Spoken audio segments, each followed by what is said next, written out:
Dépistage des cancers du sein. 5 questions pour s'informer et se décider avec 54 062 cas estimés en 2015. Le cancer du sein est à la fois le plus fréquent mais aussi le plus mortel chez la femme.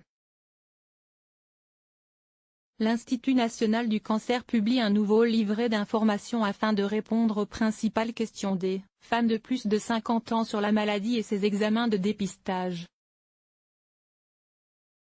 Quels sont les facteurs de risque du cancer du sein? Le cancer du sein est le cancer le plus fréquent chez la femme. Selon l'Institut national du cancer, INCa, il représente plus du tiers de l'ensemble des nouveaux cas de cancer chez la femme. Il s'agit d'une maladie multifactorielle, ce qui signifie que plusieurs facteurs influent sur le risque de sa survenue. Outre le plus de 99% des cancers du sein touchent les femmes, les 4 principaux facteurs de risque de cancer du sein sont l'âge, 2 tiers des cancers du sein surviennent après 50 ans, les antécédents personnels de maladies, cancer du sein, de l'ovaire ou de l'endomètre, les antécédents familiaux de cancer et les prédispositions génétiques au cancer du sein, BRCA 1, BRCA 2. L'hygiène de vie a également son importance, comme la consommation de tabac et d'alcool, le surpoids et le manque d'activité physique. Pourquoi participer au programme de dépistage organisé? Le programme de dépistage organisé s'inscrit dans un dispositif national mis en place par les autorités de santé. Son objectif est double, réduire la mortalité liée au cancer du sein et garantir une information et une qualité des soins aux personnes concernées. Les clichés pris lors de la mammographie bénéficient systématiquement d'une seconde lecture faite par un autre radiologue.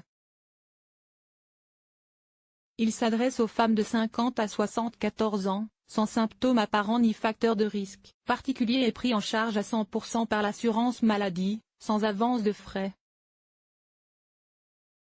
Les femmes à risque élevé ou très élevé n'y sont pas éligibles car pour ces dernières, une surveillance spécifique est mise en place avec, le plus souvent, une mammographie annuelle.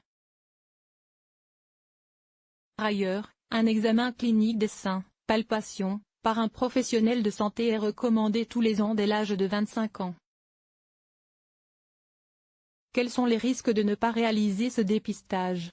Le dépistage permet de repérer une lésion avant l'apparition de symptômes et notamment de détecter des cancers moins évolués, avant qu'ils ne soient palpables. Plus les cancers du sein sont détectés tôt et plus les chances de guérison sont importantes car il ne faut pas oublier qu'elles dépendent de plusieurs facteurs dont l'âge, la taille et le type de la tumeur et le stade de la maladie.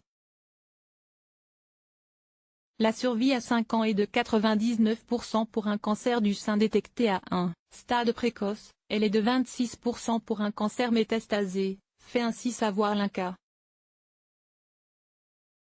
Sans oublier que les cancers détectés à un stade précoce permettent des traitements moins lourds et moins agressifs avec moins de séquelles.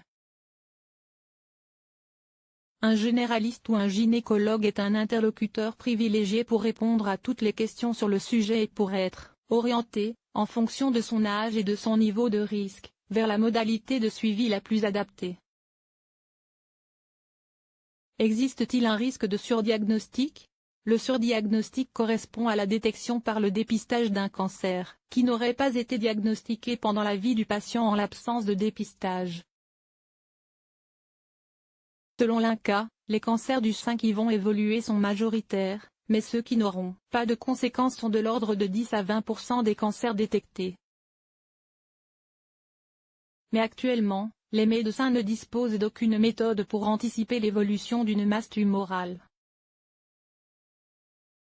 Ces chiffres indiquent que le rapport entre le nombre de décès par cancer évité et le nombre de cancers surdiagnostiqués varie, de 2 décès évités pour un cas de surdiagnostic à un décès évité pour 10 cas de surdiagnostic.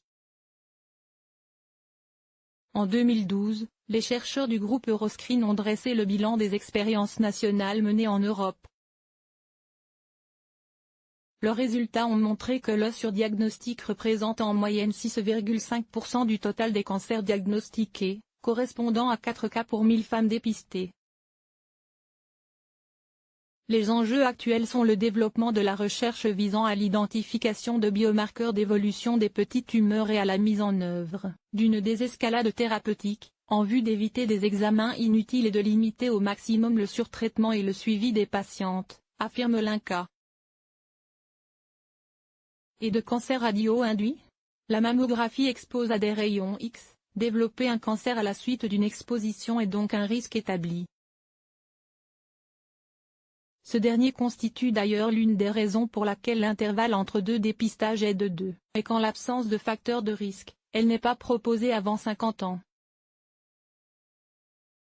Par ailleurs, après 50 ans, la composition des seins se modifie et les doses de rayons nécessaires à la mammographie sont plus faibles, affirme l'INCa. Mais il est essentiel de noter que le nombre de décès évités avec le dépistage est largement supérieur au risque de décès par cancer radio-induit. Un risque par ailleurs estimé faible puisque celui-ci est, dans la tranche d'âge et pour la population ciblée par le dépistage organisé, de l'ordre de 1 à 10 cas pour 100 000 femmes ayant réalisé une mammographie tous les 2 ans pendant 10 ans.